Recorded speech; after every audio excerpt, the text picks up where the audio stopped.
May paparinig ako sa inyong hula, mga ate at kuya. And hula ito kay Ngiwi. Bago pa itong hula lumabas, ay may narinig na akong prophecy. Pinarinig mismo sa akin when we were in Liwasan. Kasi nung nagrarally yung KOJC, sama kami ng sama. Nung ang KOJC ay pinasok ng mga kapulisan nalimutan ko yung specific na lugar. Tamayong in Davao City, malapit sa airport, ay, 'di ba, binabalahura ng pulis yung compound, naghukay sila doon, may mga bitbit silang baril, hinaharas nila, may namatay nga. Nung nagrarally naman yung ibang mga miyembro ng KOJC or Kingdom of Jesus Christ ni Pastor Kiboloy sa Manila, sumasama kami. Merong isa doong babae, shout out sa ilan kaming ipinarinig yung prophecy, no?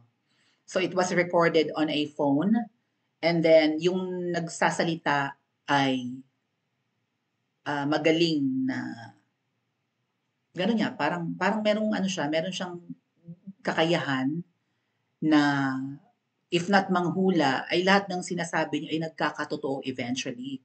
Huwag tayong mainip, ganito talaga, hindi naman natin ito makukuha overnight. Pero ang sinabi nga roon, mga kababayan, mamimili na lang yang singiwi kung siya baga ay magkukusang lumabas or pupwersahin siyang lumabas ng palasyo ng mga ahas. Bukod pa dyan, mamimili rin siya kung lalabas ba siyang nakatayo or nakalabas siyang nakahiga or lalabas siyang nakahiga. Yung prophecy na yan, pinarinig hindi lang po sa akin, kundi sa mga, I think, ilan lang na pinagkakatiwalaan nung nagsalitang yun at nung may hawak nung recording na kasama namin sa liwa. Piling-pili lang yung mga tao na ipinarinig yun. So, isa ako sa mapalad, although maliit lang akong vlogger, and may isa ring malaking, hindi naman malaki, may isa ring kilalang grupo or isang miyembro ng kilalang grupo na ipinarinig din yun. Actually, sabay kami nung pinarinig yun. No? Sabay na ipinarinig sa amin. Ngayon, yung pinarinig na yun ay medyo tugma sa hula na ito ng isang manghuhula. Hindi ako sure kung taga saan siya, mga kababayan. I think, if not taga Quezon Province ito, ay baka taga Batangas. Kasi may mga accents siya na familiar sa akin. Alright? Nalimutan ko yung name niya, nasa dulo ng dila ko, baka maalala ko mamaya.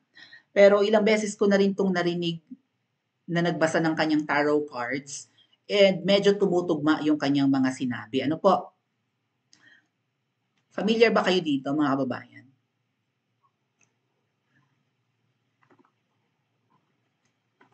So pakinggan po natin yung kanyang mga sasabihin, and let's see kung tugma doon sa binanggit ko na prophecy.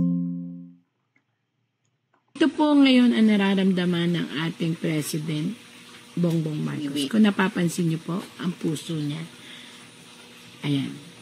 Totoo lang po, walang masisisi kung hindi siya na maghinay-hinay sa pagdidesisyon tungkol sa isang pamilya. At the end of the circulation of the game, sa kanya ito ibabato at siya ang mawawalan ng reputasyon at pangalan kapag itinuloy niya ang laban sa Duterte family. Pero ito, nakita ko ngayon dito, ang kanyang puso ay puno ng pangamba. Bakit? Sa nangyaring sitwasyon ng botohan, ipinakita ng sangbayan ng Pilipino na ayaw na nila sa sitwasyon ngayon. At bakit nangyari yon? Dahil po sa, hindi natin alam, kasi ang nakalagay lang dito is dahil sa mga desisyon na hindi napag-aralan. Ang naging kalaban po niya ngayon ay ang sambayan ng Pilipino. Huwag basta makinig, huwag basta magdesisyon. Hanggat maaari, i-stop ang lahat ng issue. Windra, kung sino itong lalaki ito na sobra niyang pinoproteksyonan. At itong protection na to is nasisira ang reputasyon ng ating President Marcos. Isang lalaki na pinoproteksyonan niya, ayan, isang lalaki na malapit sa puso nila, protection niya po dito, hindi ko alam kung sino itong lalaki ito, ay maaari pong masira ang reputasyon niya. Baka Tambaluslos, o si Martin Romualdez. Isang revelasyon ng inyong tarot na parang ngayon lang kayo nagigising na may 1, 2, 3, 4, 5, 6, 7 tao po ang parang bubuyog na bulong ng bulong sa inyong 7? tenga ang sinunod ninyo. Si Satanas. At kung sino man po ito, Ang balaslos, na mangga. 7 taong ito, kung naririnig nyo man po Boy. ako, aming presidente. Marrojas. Sana po ay hihinto nyo na po ang pakikinig dito sa 7 taong malalaking Ochoa? ito na bubuyog. 7, 1, 2, 3, Dilima, 4, Trililing? 5, 6, 7. 7 po siya. 1, 2, 3, 4, 5, 6, 7. 7 talaga. 7 tao. 7 siya na tao, pero ang isa, hawak mo. Ibig sabihin, nasa paligid mo lang at babae ito. Sana po Satanas. lahat ng bulong-bulungan, lahat ng mga request, lahat ng mga pinag-uusapan ay pag-isipang mabuti. Kasi po, nakita po dito na kaya kayo nakabikaka, ayan, kaya po kayo Bikaka? nakahawak ng ganyan. Ang ibig sabihin po nito ay failure ang kalalabasan ng kung ano man pong pag-uusap na ito. At ito po ay tungkol sa mga tao na magpupumilit na kayo ay pababain sa pwesto. Sinabi ko na po yung totoong nakita ko po. Unexpected na tao na That's good news. Baka men in uniform. babaliktad sa iyo. Right? Babaliktad daw eh. Baka men in uniform. May tao pong babaliktad sa inyo. Na yun din ang magkakanulo para siguro para linisin ang sarili niya. Baka si Dahil Mangga. nga may ipit kayo sa kaguluhan. Yun po ang lumabas sa tarot. Hindi kasi Mangga yun. At dahil doon, taong bayan na naman ang gagawa ng paraan at magre-request na kayo po ay bumaba sa upuan. So yan po ay parating na pagsubok sa inyo. Tandaan nyo po, napaso na kayo sa Ama. Huwag nyo nang hayaang mapaso ulit kayo sa Agree. anak. Pag-aralang mabuti. Again and again po, Toby Chanko, pwede rin. pag nagkamali po kayo ng desisyon, Mr. President, pagbagsak po ito ng political career, ng pamilya. Ito po yung naitarot ko na rin po dati kay Ma'am Emmy Marcos Oh, na mahihirapan. Kung napansin nyo dati, ang taas ng rating niya. Tapos pumasok siya nitong huli. Tapos inendorso pa po ng ating Ma'am Sara Duterte. So, ibig sabihin po noon, nanganganib na mawalan ng, hindi naman po lahat kasi, yun sinasabi ko, hindi naman po lahat ng tao ay nagagalit. Pero, karamihan po ng tao Which is nag-iisip na masyado na pong personal, nawawala na po yung batas. So, dun po nakakatakot. Baka biglang, yun din po ang magbigay ng trigger para ang mga tao ay mag-aklas. Kaya sana po pag-isipang mabuti. Pag-isipang mabuti po kasi ako para sa ikabubuti ng lahat. Ikaw ay isang hangman. Ngayon naiisip mo na parang naiisip mo na ang nangyayari. Pero paano ibabalik ang nakaraan? Yun.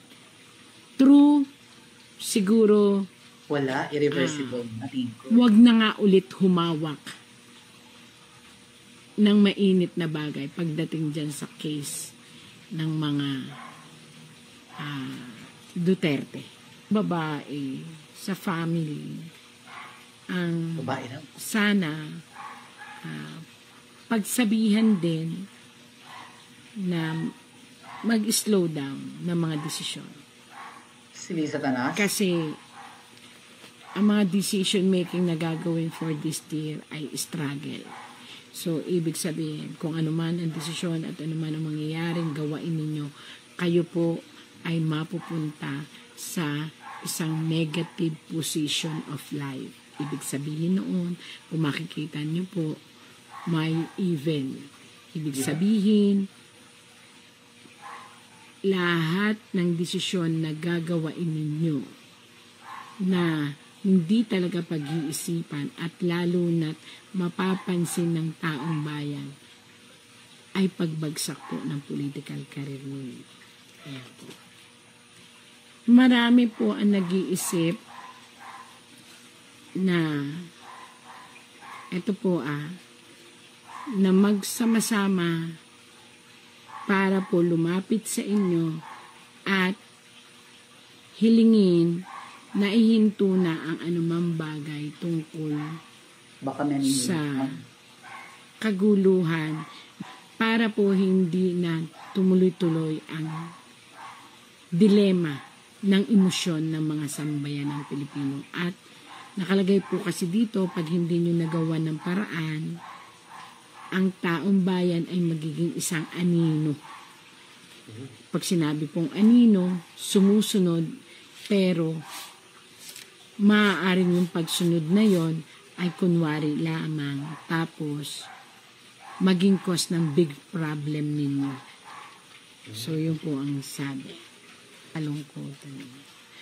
Talagang kayo po ang dapat gumawa ng paraan upang ang inyong opponent o ang kung sino man, alam naman na ng buong bayan nasa inyo talaga isinisisi ang lahat ng bagay na nangyayari sa inyong nasasakupan. Yeah. Ang sabi po dito, kinakailangang mapanatiling ligtas ang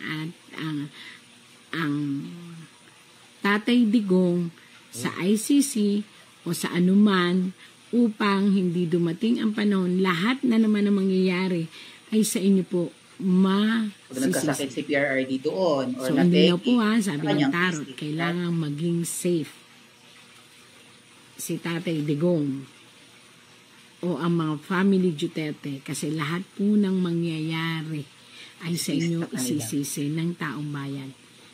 Sinusubaybayan po kasi ng taong bayan yan po. Kaya nakatalikod kayo, may hawak na may mangyaring masama kay VP kahit kahoy, kasi totoong aksidente sa ibig kanila sabihin, watch out CCTV. ang mga tao sa bawat galaw at kilos nyo. So, napakahirap po ngayon dahil talagang dinumero uno, binabantayan ng taong bayan. Kaya kinakailangan pong makagawa kayo ng paraan na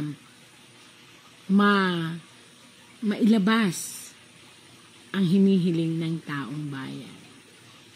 Ayan. At maging ligtas. Naku po, tandaan nyo, anumang mangyayari sa buhay ng tao na ngayon ay naging dahilan kung bakit napunta kayo sa hot seat, pag-aaklas ng buong sambayanan. Kaya pag-isipan nyo mabuti ito. Kaya kung ako sa inyo, hanggat malakas at kaya pa, pauwiin nyo na po ang dapat pauwiin. Ito po'y payo lamang. Hindi po ako, wala naman akong kapangyarihan. Nakita ko lang ho naman sa tarot na yun lang ang makakapagbigay ng kagaanan at tigilan na yung mga nasa paligid na puro bulong ng bulong ng bulong na parang bubuyog sa inyo. Ayan para sila mga bubuyog. Ito daw, di ba? Na dumadapo sa mga dahon para bumulong ng bumulong. Mali nga Mali nga ang mali ang hinahatnan. Kaya mas mabuti po na huwag makinig na lang.